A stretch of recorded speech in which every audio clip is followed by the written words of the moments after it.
Hello, everybody, and welcome to Mariel Talks Pop. Today's episode is all dedicated to Norwegian pop duo M2M. The group became pretty popular in the late 90s when they released the song Don't Say You Love Me and were frequently praised for writing most of their songs and performing their own instruments. Let's take a look to their music career and see what the girls are up to now. Marion, Ravn, and Marit Larsen met when they were 5 years old and soon became best friends.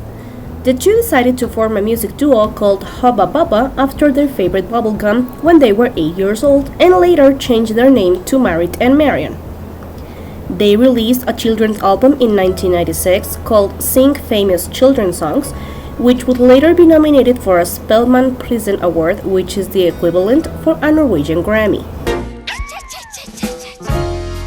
We met when we were 5 years old at the playground, and we became best friends. And we discovered that we had the same interests of music. We started singing together. And after school, we did a lot of musical theater, like Annie, The Sound of Music. When we were 11 and 12, we made a kid record. We did really well. We got nominated for Best Kid Record. And after that, we just started writing songs together, like pop songs. After the release of their album, the girls began writing their own songs, and so they decided to send demos to different record labels. One of their recordings ended up at Atlantic Records, who loved their music and style and signed them to a worldwide contract in 1998. The girls wanted to shorten their names and wanted to be called M&M. But after they discovered that there was already a candy called M&M, they asked their fans to give them ideas for a new name. One of their fans came up with M2M, and so they began working under that name. It was on October 26 of 1999 that the girls released their debut single, Don't Say You Love Me, which was featured in the closing credits of the film Pokémon, the first movie, and was chosen as the lead single from the film soundtrack.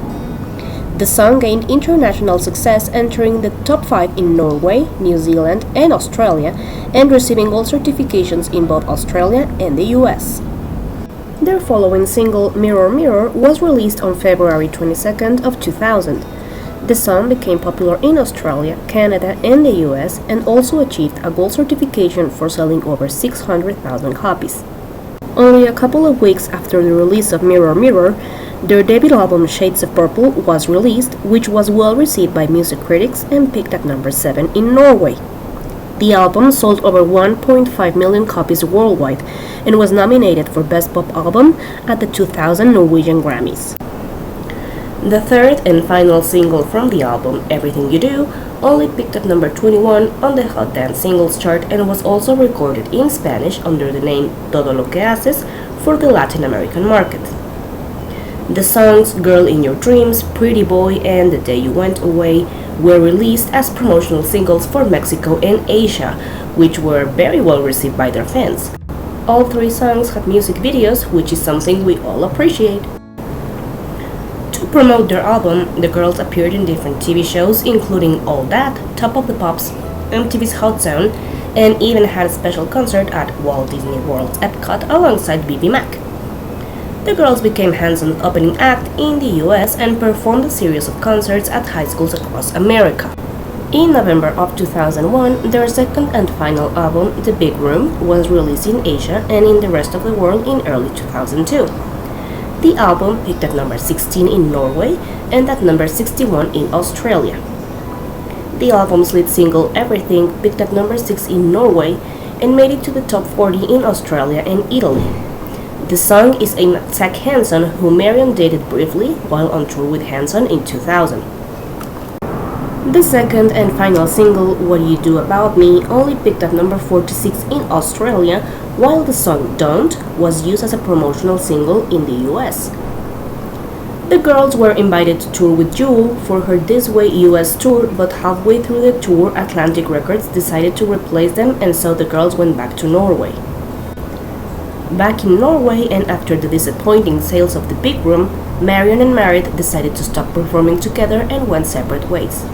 In an interview in 2007, Marit stated that the breakup was peaceful and that she wanted to make really good pop music, while Marion wanted to go rock. In 2003, Atlantic Records released The Day You Went Away, the best of M2M, a greatest hits album including unreleased songs, acoustic versions, and remixes to Kinda Police Defense. Both Marion and Marit went on to pursue solo careers. Marion released her first album, Here I Am, in 2005, an alternative rock album which was very different from the stuff she did back in the day. She has released 8 studio albums to date, has also written songs for pop singers including Pixie Love, Lindsay Lohan, and Maria Arredondo, worked as a judge on The X Factor and Norwegian Idol, and voiced Rapunzel in the Norwegian version of Tangled. Marion's most popular songs to date are Break You, End of Me, Here I Am, and It's All Coming Back to Me Now, a song she performed with Meatloaf and that peaked at number 1 in Norway.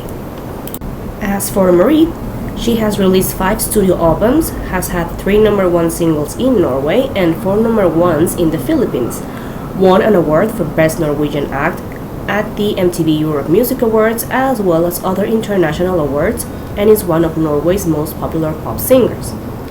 Marit's most popular songs to date are Under the Surface, Don't Save Me, Only a Fool, and If a Song Could Get Me You.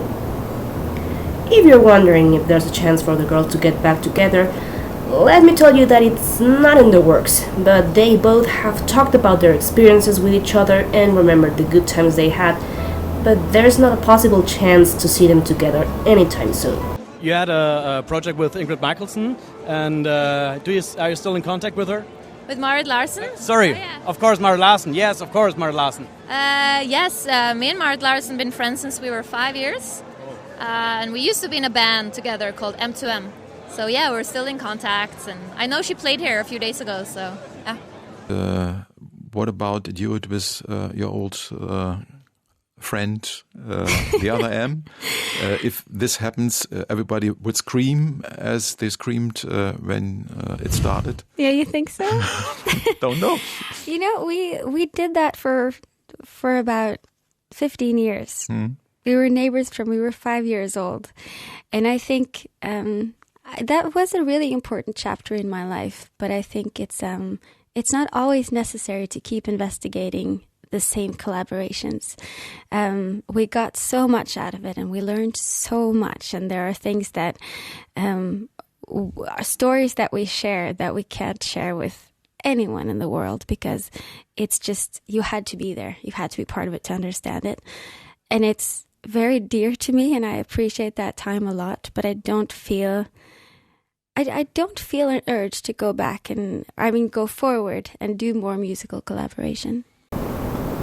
I have always loved their music. I love the fact that they co-wrote all of their songs and play their own instruments. That's something that was very different from other pop singers of that time.